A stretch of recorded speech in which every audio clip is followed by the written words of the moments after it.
হয় না প্রকৃতি হতে, চার শক্তি বেশি হয় নারীর বেদান্ত মতে। এই যে পুরুষ মানুষের চাইতে মেয়ে মানুষের চারটা শক্তি বেশি, এটা ঈশ্বর উপরওয়ালা দিয়েছে, ভগবান দিয়েছে। পুরুষ মানুষের চাইতে মেয়ে মানুষের চারটা শক্তি বেশি। সেটা কি? একটা প্রমাণ দিচ্ছি, বেশি দেওয়ার দরকার নাই, একটা প্রমাণ দিলে আপনারা বুঝে যাবেন যে মেয়ে মানুষের শক্তিটা কেন বেশি। যেমন আপনার একটা ছোট ছেলে খেতে বসেছেন, আপনিও খাচ্ছেন, স্বামীও খাচ্ছে আপনার, আর আপনার বাচ্চা ছেলেটা প্যান্ট ট্যান্ট পরে নাই, সামনে হাসাহাসি করছে বাবা মায়ের সামনে, হাসাহাসি করতে গিয়ে দেখা গেল পেচ্ছাপ করলো, আর ওই পেচ্ছাপ গিয়া মায়ের খাবারের মধ্যে পড়লো আর বাবার খাবারের মধ্যে পড়লো। বাবা সঙ্গে সঙ্গে বলবে, এই যে খাবারটা তুমি চেঞ্জ করে নিয়ে আসো, মানে পাল্টে দাও, এটা আর খাওয়া যাবে না। আর মা কি করবে? যে জায়গায় পেচ্ছাপ করবে ওই জায়গার খাবারটা ফেলে দিয়ে মা খেতে পারবে, ওই খাবারটাই মা খাবে, কিন্তু বাবা খেতে পারবে না। কি বাবা? এটা বাস্তব কিনা? তাহলে এই যে শক্তিটা, এই শক্তিটা ঈশ্বর উপরওয়ালা একমাত্র মায়েদেরকে দিয়েছে। দেখা গেল কোন ঠান্ডার দিন করেছে বাবা, খুব ঠান্ডা, আর মা কি করে? ছেলেকে নিচের দিকে রাখে, বাবার দিকে রাখে না। বলা যায় না ছোট বাচ্চা কখনো যদি বাবার ওই ভারী হাতটা ছেলের গায়ের পরে পড়ে, ছেলের তো কুকাম হয়ে যাবে। এই জন্য মা নিচের দিকে রাখার চেষ্টা করে ছেলেটাকে, কিন্তু ছেলেটা রাত্রেবেলা পেচ্ছাপ করে ঘন ঘন। এবার ওই ঠান্ডার দিনে দেখা গেল মায়ের পিঠের তল দিয়ে ছেলের পেচ্ছাপের স্রোত বয়ে যাচ্ছে, ওই ঠান্ডার মধ্যে মা পেচ্ছাপের মধ্যে পড়ে আছে, কিন্তু বাবার কাছে যদি একটু চলে যায়, সঙ্গে সঙ্গে বাবা ওই বিছানা থেকে নেমে অন্য জায়গায় বিছানার উপরে ঘুমাবে, বাবা ওই জায়গায় আর ঘুমাতে পারবে না। কি এই যে শক্তিটা, তার মানে গর্ভে ধারণ করা শক্তি। তাই প্রকৃতি থেকে ভগবান মেয়ে মানুষদের মুখে দাড়ি মোজ দেয় নাই, এটা যে প্রকৃতি। কেন? ভগবান যখন রাধারানীকে সৃষ্টি করলেন, আরাধিকা শব্দ থেকে রাধা শব্দের উৎপত্তি হয়। কোথায় থেকে? ভগবান যখন প্রকৃতির জন্ম দিল, তখন রাধাও না, রাধা একটা নারীও না, রাধা একটা পুরুষও না, একটা প্রকৃতি। মানে যেমন এই সংসারে প্রকৃতি হইয়া করিলে প্রকৃতির সঙ্গ, তবে ধীরে ধীরে বাড়ে তার প্রেমের তরঙ্গ, আর সেই প্রেম তরঙ্গে খেলা করবে আমার ত্রিমোহনী ত্রিভঙ্গ। মানে বলি আপনাদের ধারে ভগবান প্রকৃতির জন্ম দেওয়ার পরে একটা নারীও না, পুরুষও না, এইরকম একটা রাধার জন্ম দিল। আচ্ছা, একটা পুরুষ মানুষ হয়ে পুরুষ মানুষের সঙ্গে ভাব হবে, প্রেম হবে? একটা পুরুষের কিন্তু পুরুষ মানুষের সঙ্গে প্রেম হবে না। তাহলে একটা নারীর সঙ্গে একটা পুরুষের প্রেম হয়। তাই ভগবান বলল কি, প্রেম হচ্ছে না, রাধার সঙ্গে তার প্রেম হচ্ছে না। তাই কি করলো? মাতৃদ্বারের সৃষ্টি করলো। যখনই মাতৃদ্বার সৃষ্টি করে, সেখান থেকে রুধির ধারা বইল, আর সেই রুধির ধারা মেয়ে মানুষরা মাথায় তুলে নিল। সেদিন থেকে সিঁদুরের জন্ম হলো। আজ পর্যন্ত প্রতিটা মায়েরা সেই সিঁদুর মাথায় পরিধান করে। এটা একমাত্র রুধির ধারা থেকে সিঁদুরের জন্ম হয়, যেটা মা কামাখ্যার পূজা হচ্ছে, ভেঙে বলার দরকার নাই। জয় জয় শ্রী গুরু বন্দে, একবার হরি বল হরি বল।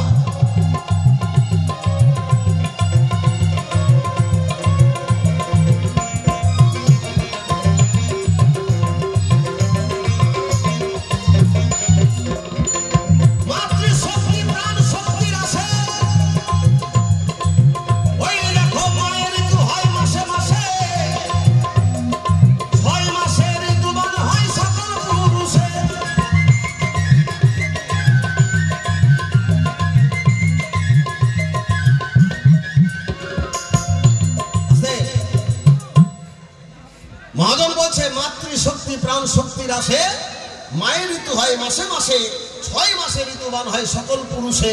সেদিন মরা গাছে ফুল ফুটে যায়, সেদিন হয় ফলের নির্ণয়।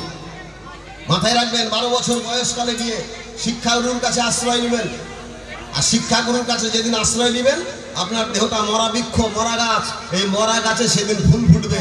যেদিন আপনি গুরুর কাছে আশ্রয় নেবেন, সেদিন আপনার মরা বৃক্ষে ফুল ফুটে যাবে, আর না হলে আপনার এই বৃক্ষটা শুকিয়ে যাবে। বলি আপনাদের ধারে সেই জায়গায় প্রশ্ন করেছিল সভা করে, সেদিন মরা গাছে ফুল ফুটে যায়।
রূপে গেল পাগলা হর, আর হরির বাক্যে হরের গর্ভ হইল অন্তঃকর।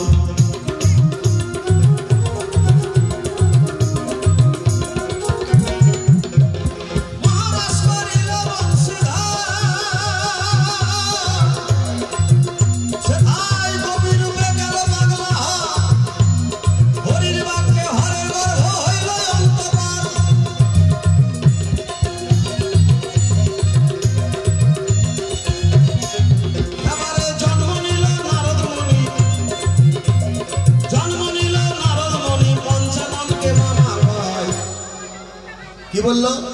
মহারাস করিল বংশীধর, মানে ভগবান শ্রীকৃষ্ণ একদিন রাস করেছিল। ওই রাসের ভিতরে নারী ছাড়া পুরুষ মানুষের যাওয়া নিষেধ ছিল।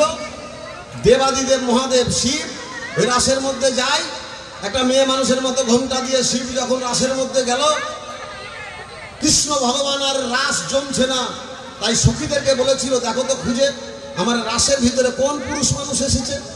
খুঁজে দেখলো শিব এসেছে, শিবের মাথায় বড় বড় জটা ছিল।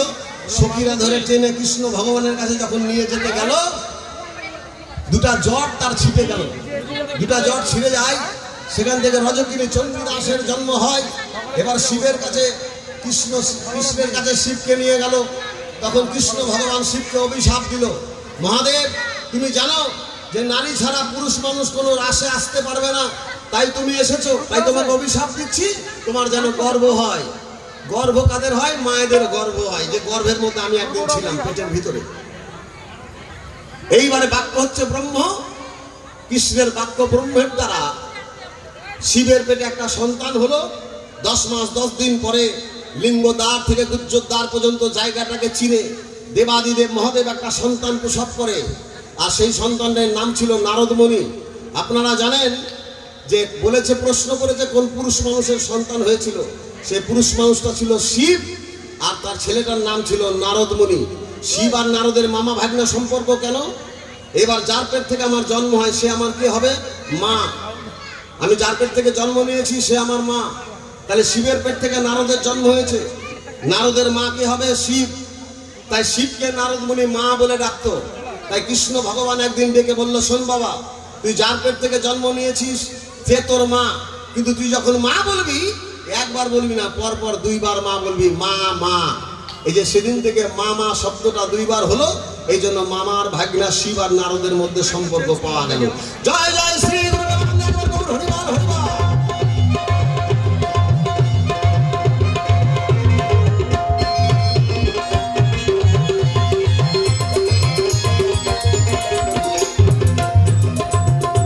একদিন গৌরী গেল বাপের বাড়িতে, সেটাই উত্তেজনা হয় ভোলানাথে। 20টি শক্তিতে লিঙ্গ চালায় ভূমিতে।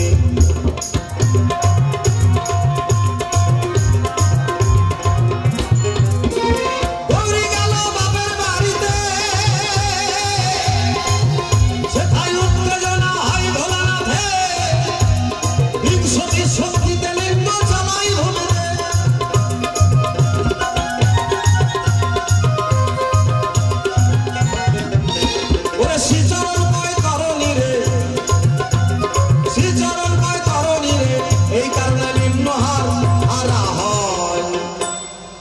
বলেছে না পুরুষের দেহে একটা হার নাই, ওইটা শিবলিঙ্গের ভিতরে একটা হার ছিল। গৌরী গেল বাপের বাড়িতে, উত্তেজনা হয় ভোলানাথে।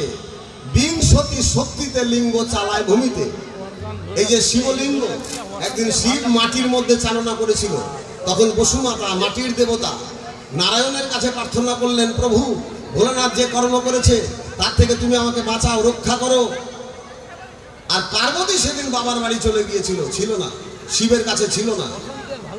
শিব যখন ভূমিতে চালনা করলেন তার লিঙ্গ, নারায়ণ চক্র দিয়ে টুকরো টুকরো করলো। এই জন্য একটা গ্রন্থে আছে, কোটি লিঙ্গ এক ভোলানাথ। কোটি কোটি লিঙ্গ আছে পৃথিবীতে, কিন্তু ভোলানাথ একটাই। বলি আপনাদের দ্বারে এই লিঙ্গ পূজা হয়, কিন্তু ভোলানাথের পূজা ছেড়ে দিয়ে আমরা বলতে পারি লিঙ্গ পূজা কেন করি। স্বয়ং ভোলানাথ আছে লিঙ্গের ভিতরে। অঙ্গিরামণির স্ত্রী খুব সুন্দর ছিল, মহাদেবের এই অঙ্গিরামণির স্ত্রীকে দেখে লোভ হয়েছিল, তাই অঙ্গিরামণির স্ত্রী এই শিবকে অভিশাপ দিয়েছিল, হে মহাদেব আমাকে দেখে তোমার দেহে কামের সঞ্চার হলো, যাও তোমাকে অভিশাপ দিচ্ছি, তোমার এই তোমার লিঙ্গ যেন একদিন খসে পড়ে। বলি আপনাদের ধারে শিবের লিঙ্গ খসে পড়ল। লিঙ্গ হারা হয়ে শিব পাগলের মতো হয়ে গেল, হয়ে গিয়ে স্বয়ং শিব লিঙ্গের মধ্যে প্রবেশ করলো। এবার লিঙ্গ বড় হয়ে যায়, সেখান থেকে টুকরা টুকরা টুকরা করে মহাদেব কোটি কোটি লিঙ্গ সৃষ্টি হয়ে যায়। নারায়ণ চক্র দ্বারাই টুকরা করেছিল, এই জন্য কোটি কোটি লিঙ্গ হয়ে গেল। আর ওই লিঙ্গের মধ্যে স্বয়ং মহাদেব আছে। লিঙ্গ পূজা করলে, জনি লিঙ্গ পূজা করলে শিব আর পার্বতীর পূজা করা হয়। জয় জয় শ্রী গুরু হরিবল হরিবল।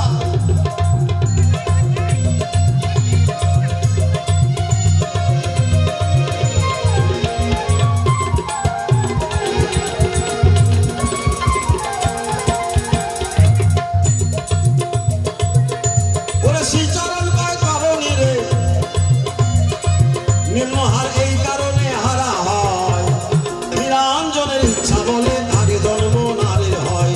নিরঞ্জনের ইচ্ছা বলে আগে জন্ম নারীর হয়। নিরঞ্জনের ইচ্ছা বলে আগে জন্ম নারীর হয়। এই তো তোমার কথাই আমার কথাই হইয়া গেল, আর বেশি কথা এখন বলবো না গো ভালো। আসর মাঝে বসে আছে আমার যত ভক্তবৃন্দ, কৃপা করে দেবেন আপনার সেই চরণারবিন্দ।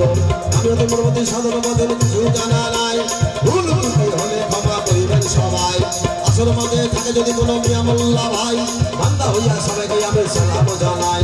সালাম করে দেবেন কিছু দোয়া, সেই দোয়াই হবে আমার এই বাউলের গান গাওয়া। আমি এইখানে তাই বলি ঘান্ত রাধা কান্তেশ্বরী, বদন ভরে ভক্তবৃন্দ একবার বলো হরি হরি।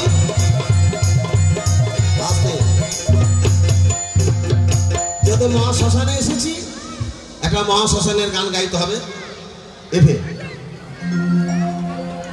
আজকে মরে গেলে কালকে কেউ মনে রাখবে না বাবা, সবাই ভুলে যাবে। টাকা পয়সা জমিদারি বাড়ি গাড়ি অনেক করেছেন, যেদিন আপনাকে কাঁধে করে নিয়ে বলহরি বলে শ্মশানে চলে যাবে, সেদিন আর কেউ আপনাকে মনে রাখবে না। আপনার ছেলে বলেন, মেয়ে বলেন, আপন স্বজন বলেন, সবাই আপনার দূরে চলে যাবে, সবাই আপনার পর হয়ে যাবে। তাই সেই জায়গায় দাঁড়িয়ে আমার একটা গান, যদিও বাংলা বাংলাদেশে, তাই গানে কি বলছে শুনে। আজকে